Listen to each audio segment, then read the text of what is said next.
What's up, guys? Leaf Green Goblin here, coming at you with episode 2 of Collecting Tips. When I make these kind of videos, I just want to start off by saying that I'm going to be coming off with talking from the perspective or for newer collectors. So there might be a lot of things I say in this video where you might be like, Adam, you're kind of reaching there. That's not that big of a deal. You're overthinking it. And to some extent, maybe. But I kind of just want to, let newer collectors know about the certain pitfalls of dabbling in social media. I think everyone's in social media, so I don't know if dabbling is the right word. I think overall social media is very positive for the growth of the Pokemon, and I'm not by any means trying to make an argument saying that you should just get off social media completely. But I want to talk about the certain ways that new collectors might get kind of lost in the sauce. That's kind of how I really feel about a lot of this stuff. Is you get in, I feel like a lot of new collectors I see, they go in headstrong and they just start collecting everything, buying anything they hear about and and it's not always FOMO, it's not always hype. Sometimes it's just you hear a few things, you like that card anyways or that product, whatever it is, and you kind of get this reinforcement from influencers or just any post you see. And I kind of want to, that's basically what I'm talking about today. The three main segments I'm going to talk about are YouTube, Instagram, Discord, and Reddit. Probably put those in the same bucket. And then maybe if this isn't too long of a video, maybe talk about some eBay. First one, YouTube. I love YouTube. It's very easy to just hop on into a live, talk with other people while you guys are all sharing the same experience and watching a video. There's so much content out there. But one pitfall definitely is the kind of this, it's a bit of FOMO, but I would say it's just listening to the wrong people and just assuming that everything they're saying is in your best intentions. So we can start with shilling. I think shilling sometimes gets overblown. There's nothing wrong with a business or somebody wanting to promote their product, but you got to understand as a newer collector, just because they're on here talking about what you love doesn't mean that they have your best interest in mind, and they don't really need to. There's got to be some responsibility on your end to filter out which stuff you think is actually a good buy, and if you don't know if it is a good buy for you, then lean towards caution. So part of the reason why I made this channel was I was seeing a couple months, like about 6 months ago, I was seeing a lot of top 5 alternate arts to buy. And I noticed there was a lot of channels that were either card shops, they had online stores. And for me, I don't think it's that cynical to believe that they were making those kind of videos because top 5 videos are favored by the algorithm. Alternate arts were a hot topic, and they're also selling alt arts and they're seeing it boom, so might as well promote that. And again, I feel like when people hear this kind of thing, they're like, oh, it's super, I feel like people jump towards the super negative side and say, oh, that's very scummy, they have this thing and now they're trying to promote it. I mean, it's not that secretive here. You can easily, it's pretty transparent. So if they're promoting their business just like any other business, as long as you recognize that, you should be fine. Because if you started buying alternate arts at that time or Sun and Moon alternate arts, you lost money. Now, I don't know how much money. I'm not going to sit here and be a drama queen and be like, YouTubers are putting people in financial ruin.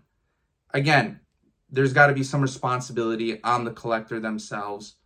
But when you're just hopping on YouTube, you got to recognize that you might learn some stuff for sure. It's fun to talk to other people in the chat and in the comment section, but it's not an end-all be-all and that this is just a wealth of knowledge and you're going to learn everything. And actually, here's some negativity for you. I think YouTube, out of all the social media platforms, it might be one of the worst platform for new collectors in terms of finding new cards. When you look at a lot of YouTube, like I said, a lot of YouTubers are trying to get more views and get bigger. So you're going to want to talk about the latest products and the newest cards and what's hot. So as a collector, if you're trying to look for these niche cards and cards you might not know about, I feel like you don't need YouTube to find out about these newer cards. It's pretty easy to go on any other social media platform to hear about these cards. So I see a lot of investing. I see a lot of, like I said, the newer cards, maybe some vintage underrated cards, but it's not something that if you're not on YouTube, you're just missing out on so many cards. Now you're missing out on maybe how to, some investing plays. If you're into that, you might be missing out on how to ship, how to source your product, how to maybe make bids. There is some useful knowledge for sure on YouTube, as on all social media platforms.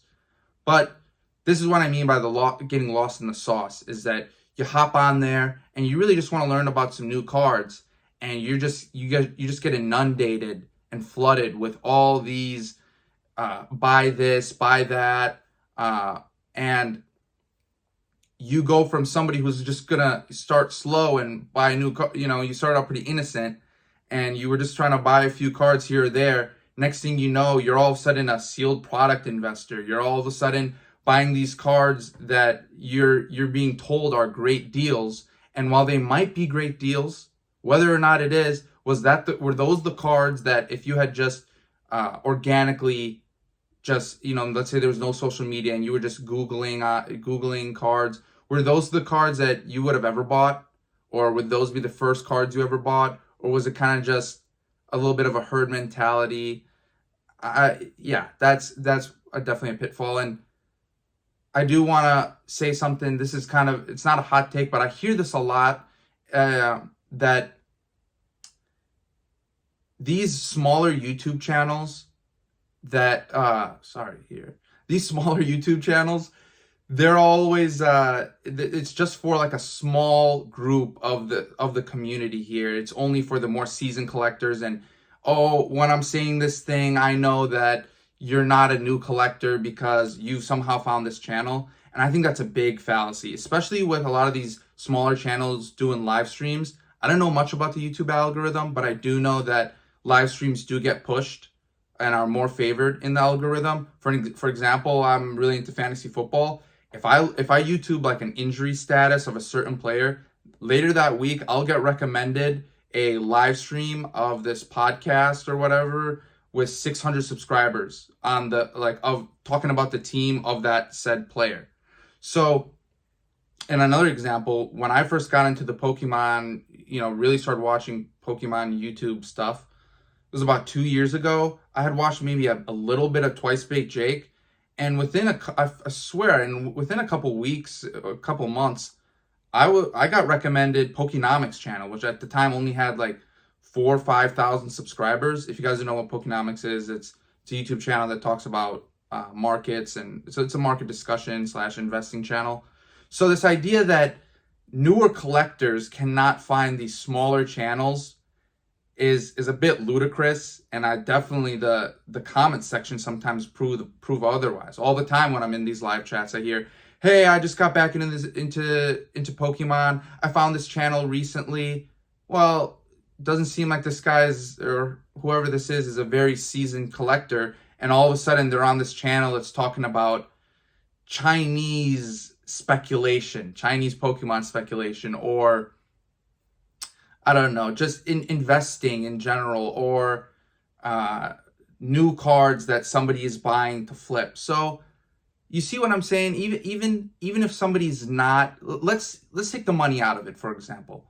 Even if you're not trying to buy a lot of cards and you have a bunch of money to spend, you might just be wasting time watching stuff that really doesn't pertain to your favorite parts on the hobby.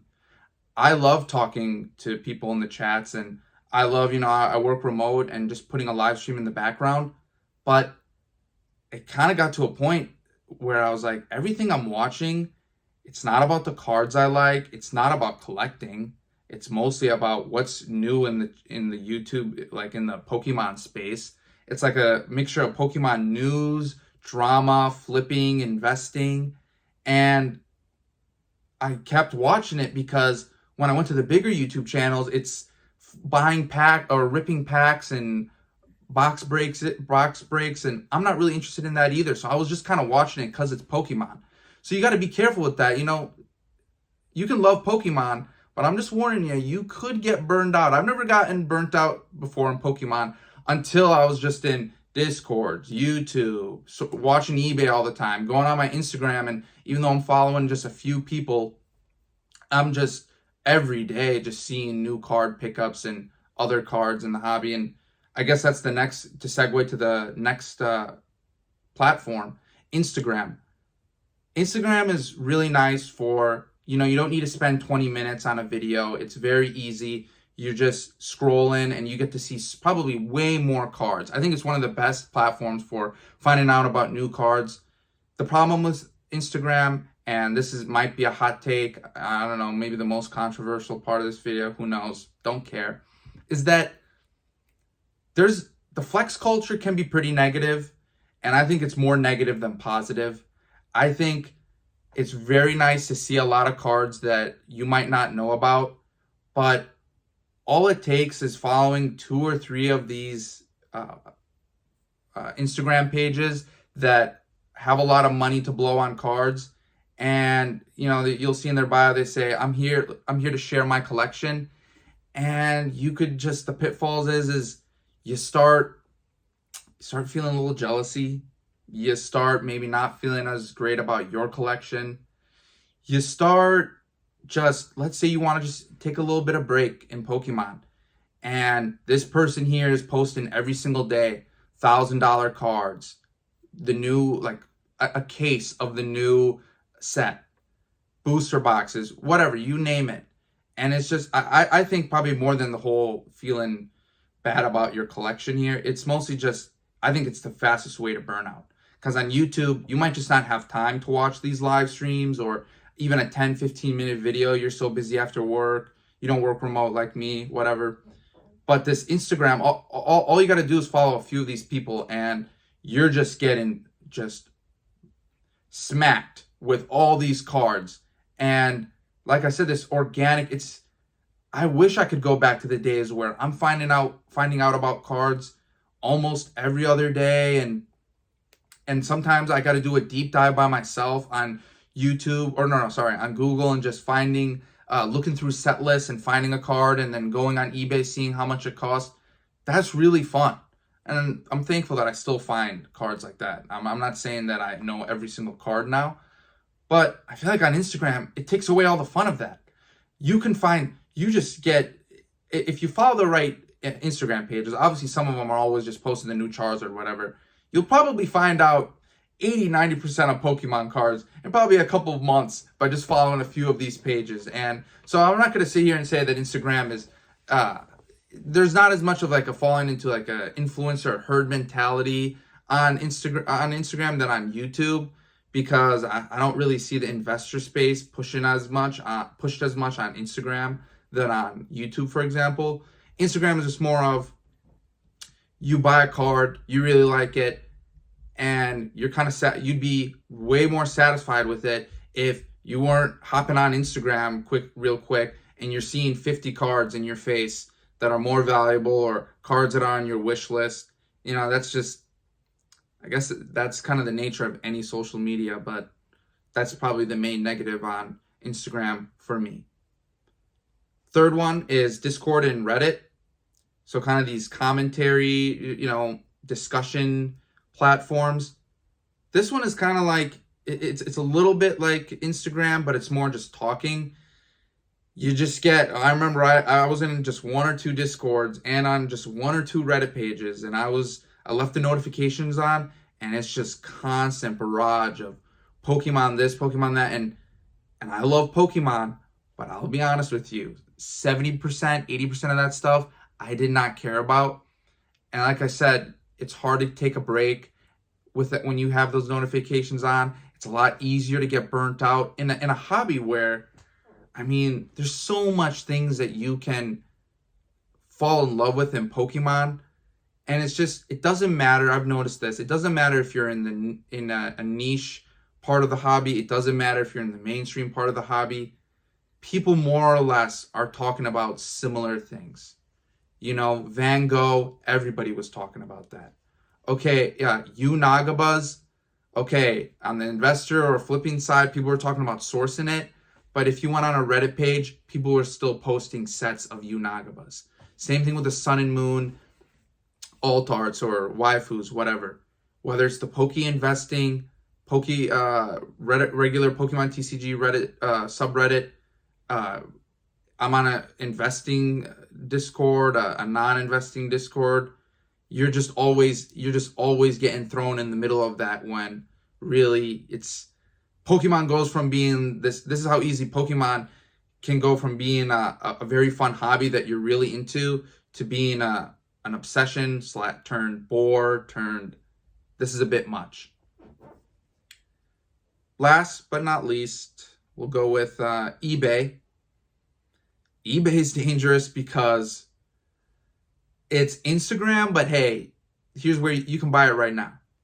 And I want to say that eBay is not as dangerous as Instagram, in my opinion, because for most of eBay, at least in my experience, I'm not getting recommended a bunch of cards that I don't know about.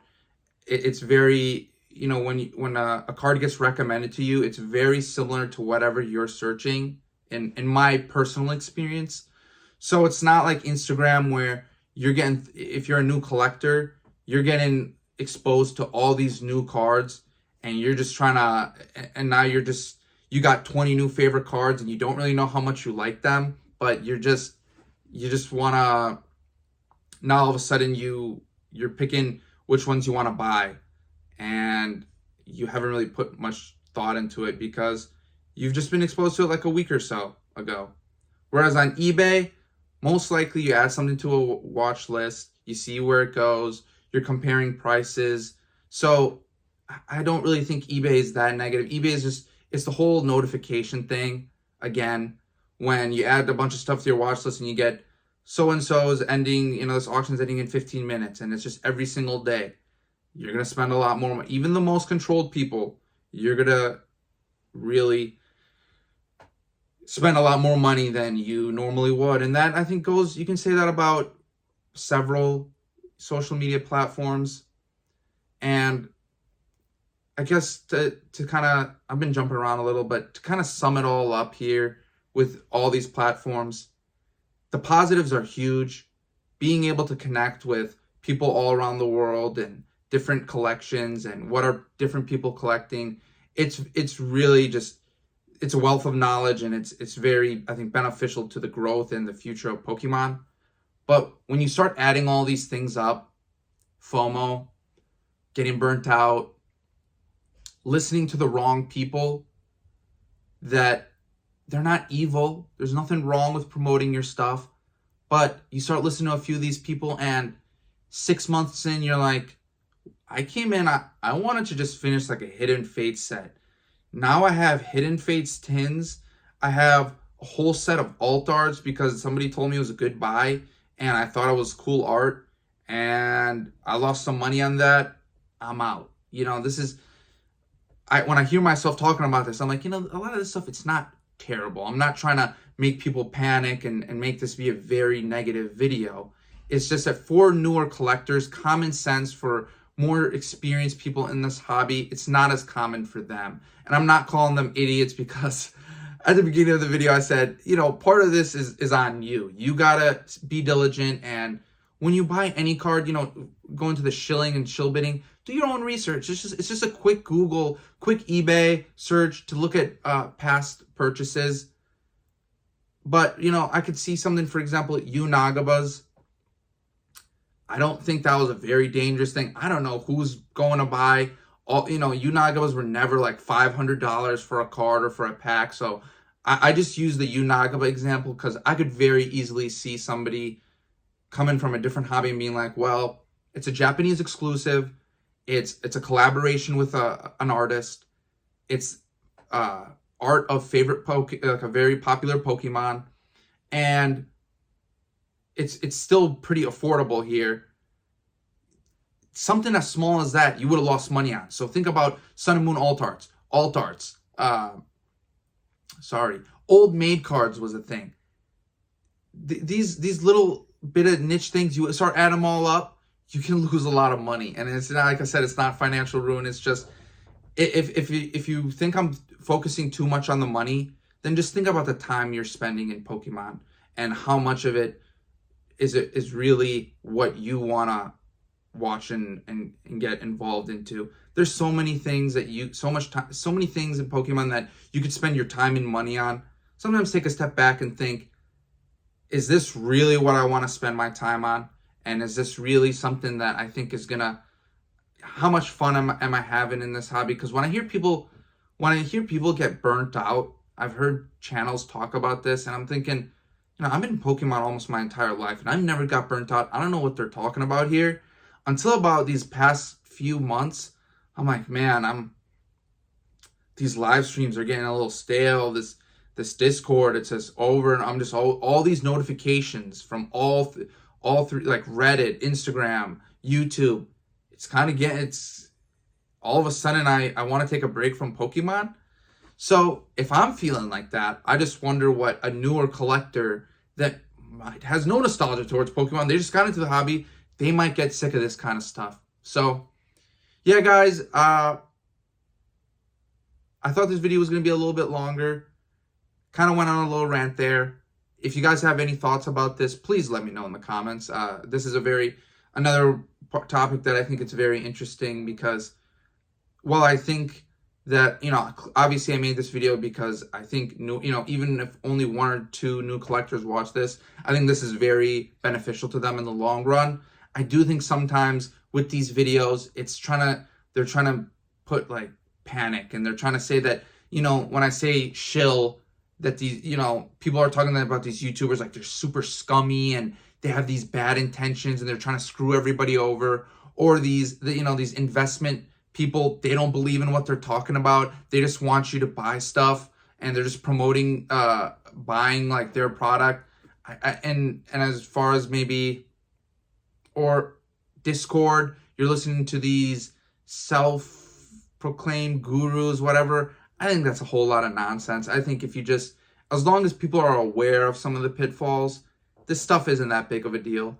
Pokemon, it's kind of the same thing as scams. Scams happen in Pokemon. It is not the end-all, be-all. If you just do a little bit of research, you'll be fine, in my opinion. I've been scammed once or twice, I think, in all my time in Pokemon. So really, you gotta pay attention, and just as long as you do that, I think you'll be fine in Pokemon. You're gonna have a lot of fun in this hobby, and really, this type of video and basically all my content on this channel is just trying to make you be in this hobby longer and not feel like this is a toxic environment, not think that this is all just money, money, money.